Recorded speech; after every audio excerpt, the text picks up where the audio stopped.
साथियों, गोवा को यहां के सुंदर समुद्र तटों के लिए, प्राकृतिक सुंदरता के लिए हमारा गोवा जाना जाता है। देश विदेश के लाखों पर्यटकों का फेवरेट हॉलिडे डेस्टिनेशन गोवा ही है।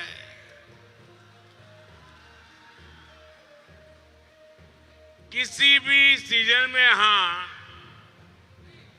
एक भारत श्रेष्ठ भारत को महसूस किया जा सकता है। इसके साथ ही गोवा की एक और पहचान भी है। गोवा की इस धरती ने कई महान संतों, मशहूर कलाकारों और विद्वानों को भी जन्म दिया है। आज मैं उन्हें भी याद करना चाहता हूं। संत सोयरोबनाथ आंबिये, आद्य नाटककार कृष्ण भट्ट बांदकर, सूरश्री केसरबाई केरकर, आचार्य धर्मानंद कौसंबी और रघुनाथ माशेलकर जैसी हस्तियों ने गोवा की पहचान को समृद्ध किया है। यहां से कुछ दूर पर स्थित मंगेशी मंदिर से भारत रत्न लता मंगेशकर जी का गहरा नाता रहा है। आज लता दीदी की पुण्यतिथि भी है। मैं उन्हें अपनी श्रद्धांजलि अर्पित करता हूं। यही मडगांव के दामोदर साल में स्वामी विवेकानंद को एक नई प्रेरणा मिली थी।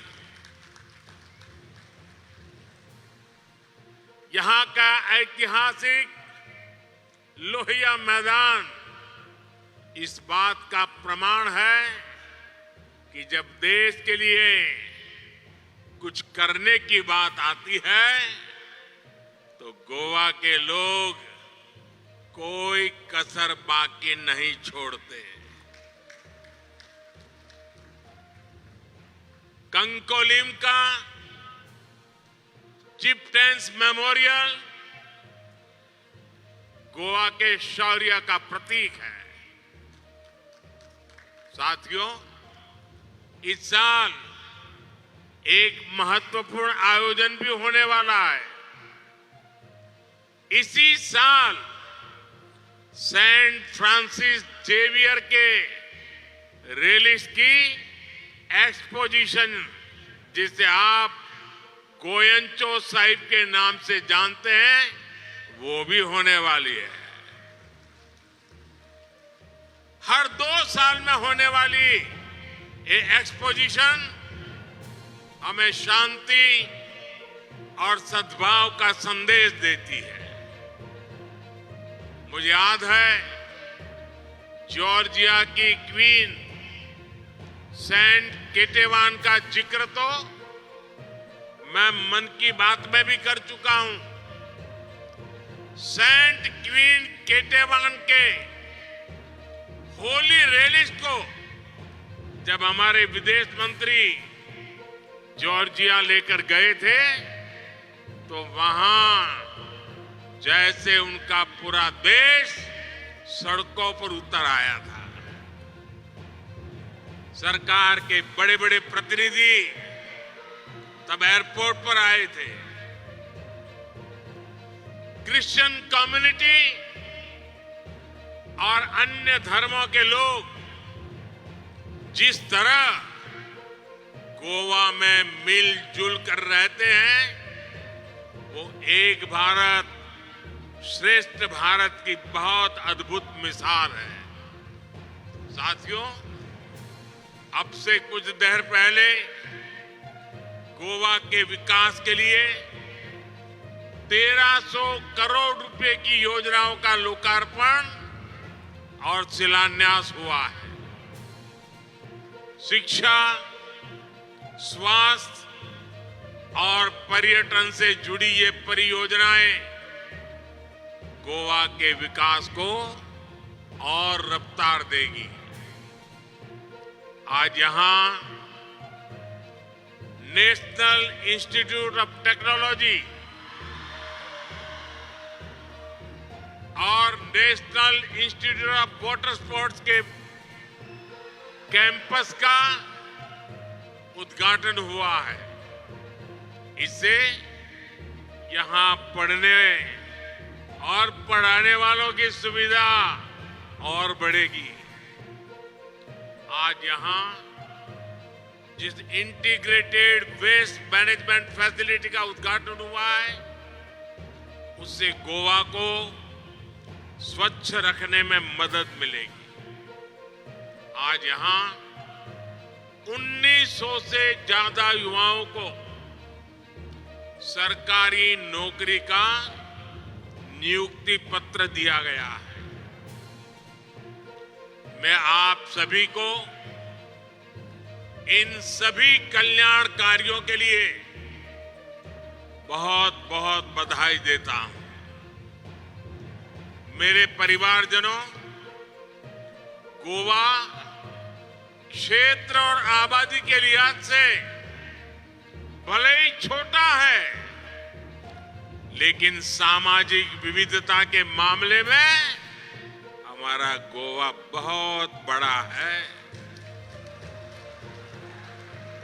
यहां अलग अलग समाज के लोग, अलग अलग धर्म को मानने वाले लोग एक साथ रहते हैं, अनेक पीढ़ियों से रहते हैं।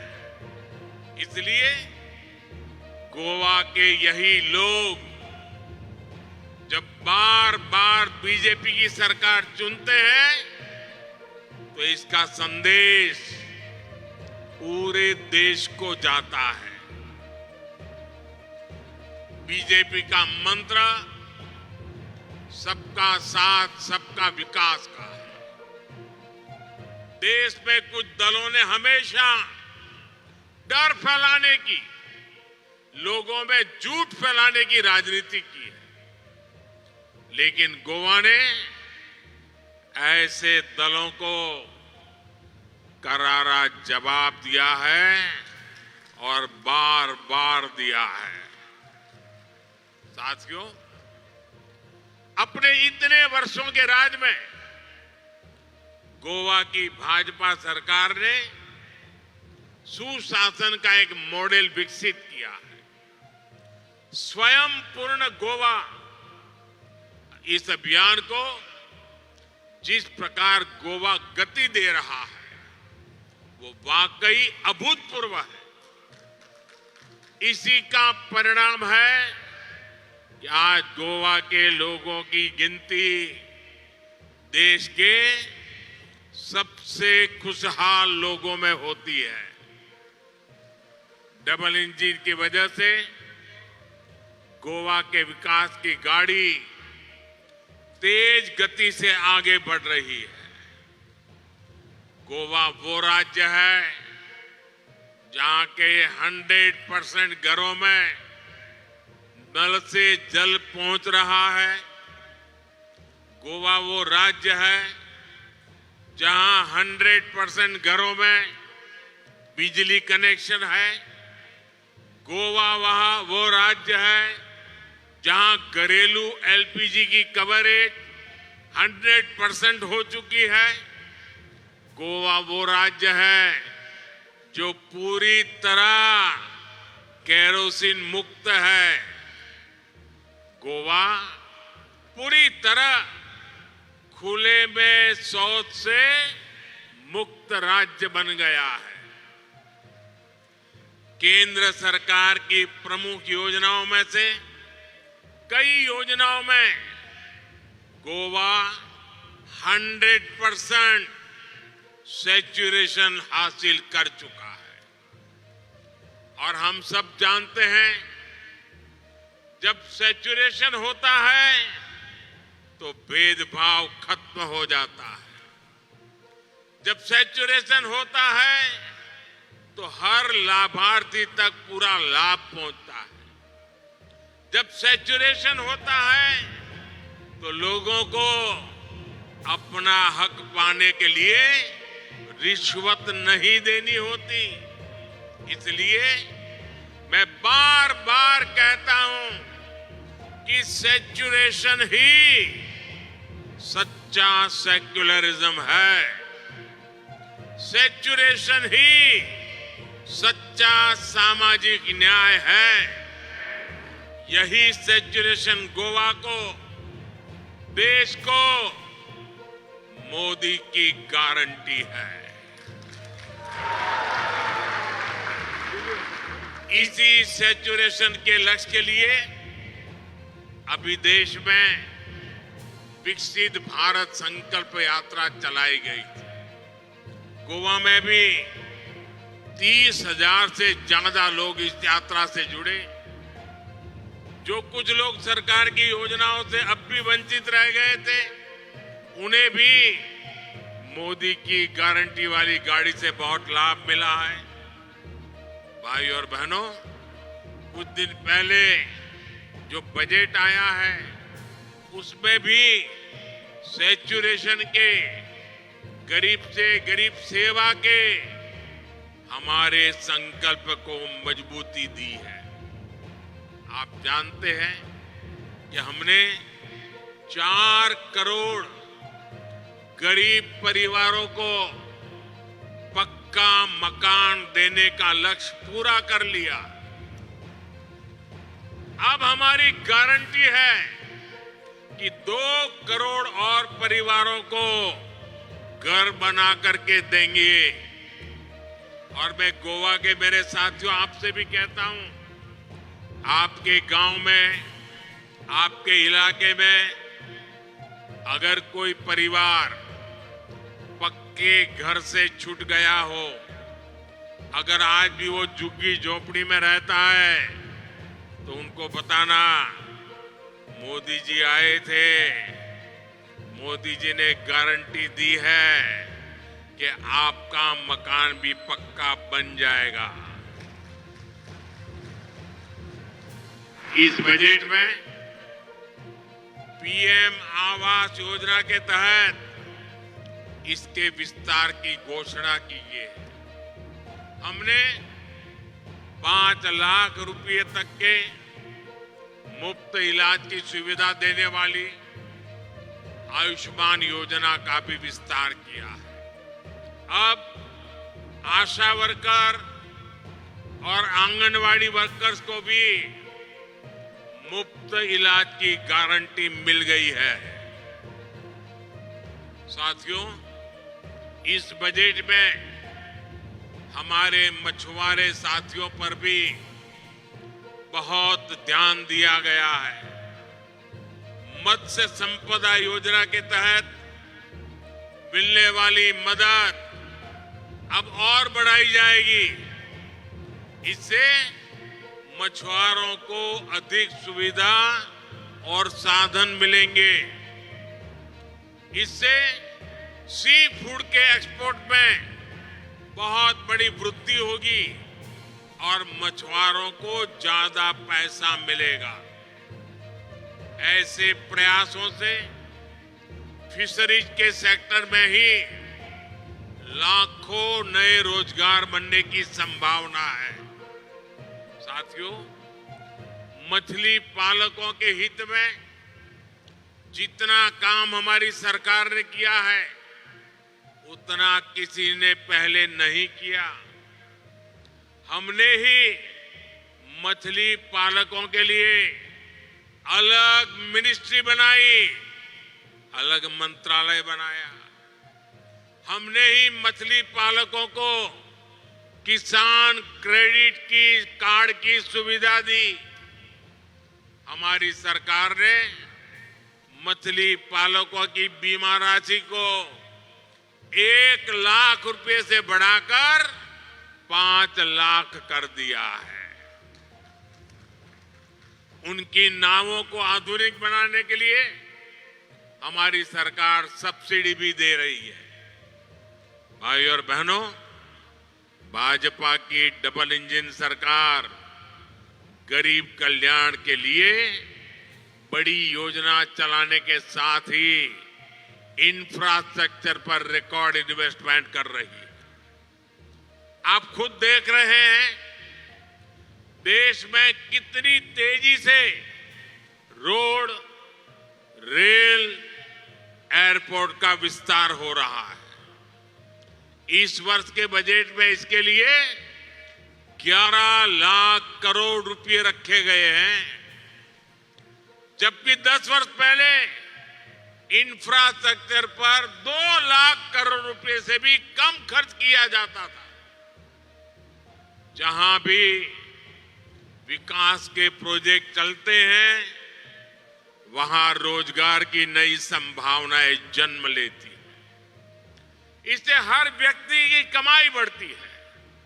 साथियों, हमारी सरकार गोवा में कनेक्टिविटी बेहतर करने के साथ ही इसे लॉजिस्टिक हब बनाने के लिए भी काम कर रही है। हमने जो गोवा में मनोहर इंटरनेशनल एयरपोर्ट बनाया है, उससे लगातार राष्ट्रीय और अंतर्राष्ट्रीय उड़ानें जुड़ रही है। पिछले साल देश के दूसरे सबसे लंबे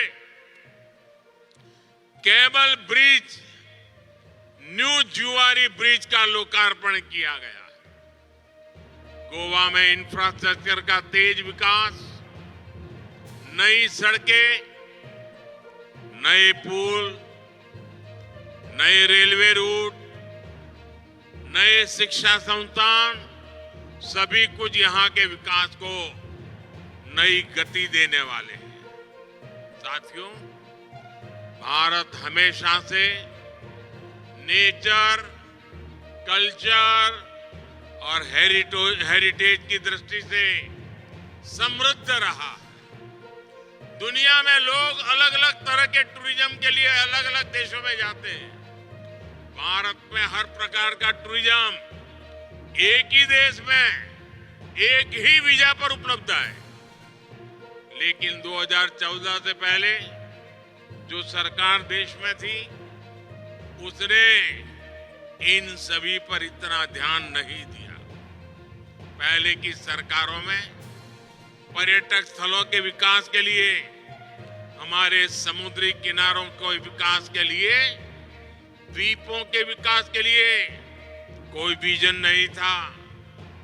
अच्छी सड़कों, अच्छी ट्रेनों और एयरपोर्ट की कमी के कारण अनेक पर्यटक स्थल गुमनाम रहे। बीते 10 वर्षों में से ये सारी कमियां हमने दूर करने का प्रयास किया। गोवा की डबल इंजन सरकार भी यहां पर्यटन की संभावनाओं को विस्तार दे रही है। हमारा प्रयास है कि गोवा के अंदरूनी इलाकों में इको टूरिज्म को बढ़ावा मिले। इसका फायदा सीधे उन इलाकों में रहने वाले लोगों को होगा। जब गोवा के गांवों में पर्यटक पहुंचेंगे तो वहां रोजगार के ज्यादा अवसर तैयार होंगे।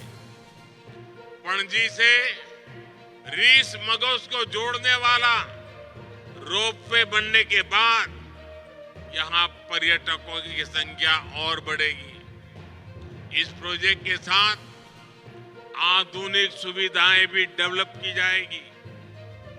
Food court, restaurant, waiting room समेत कई तरह की सुविधाएं होने से ये गोवा में आकर्षण का नया केंद्र बन जाएगा। साथियों, हमारी सरकार अब गोवा को एक नए प्रकार के टूरिस्ट डेस्टिनेशन के रूप में भी विकसित कर रही है। ये है कॉन्फ्रेंस टूरिज्म। आज सुबह ही मैं इंडिया एनर्जी वीक के इवेंट में था। गोवा में G20 की भी कई महत्वपूर्ण बैठकें हुई है। गोवा ने बीते सालों में बड़ी बड़ी डिप्लोमेटिक मीटिंग को भी होस्ट किया है। World table tennis championship, world beach volleyball tour, FIFA under 17 women football world cup, 37वें नेशनल गेम्स, इन सभी का आयोजन भी गोवा में हुआ है। ऐसे हर इवेंट से पूरी दुनिया में गोवा का नाम और गोवा की पहचान पहुंच रही है। आने वाले सालों में डबल इंजन सरकार गोवा को ऐसे आयोजनों का बड़ा सेंटर बनाने जा रही है। और आप भी जानते हैं, ऐसे हर आयोजन से गोवा के लोगों को रोजगार मिलता है, यहाँ के लोगों की आमदनी बढ़ती है। साथियों, गोवा में नेशनल गेम्स के लिए जो आधुनिक स्पोर्ट्स इंफ्रास्ट्रक्चर यहाँ विकसित किया गया है, वो भी यहाँ के स्पोर्ट्स पर्सन और एथलीट्स को बहुत मदद करेगा। मुझे बताया गया है कि जब गोवा में विकसित भारत संकल्प यात्रा चल रही थी, तो उस दौरान नेशनल गेम्स में हिस्सा लेने वाले गोवा के खिलाड़ियों का सम्मान भी किया गया था। मैं गोवा के ऐसे हर युवा खिलाड़ी को फिर से बधाई देता।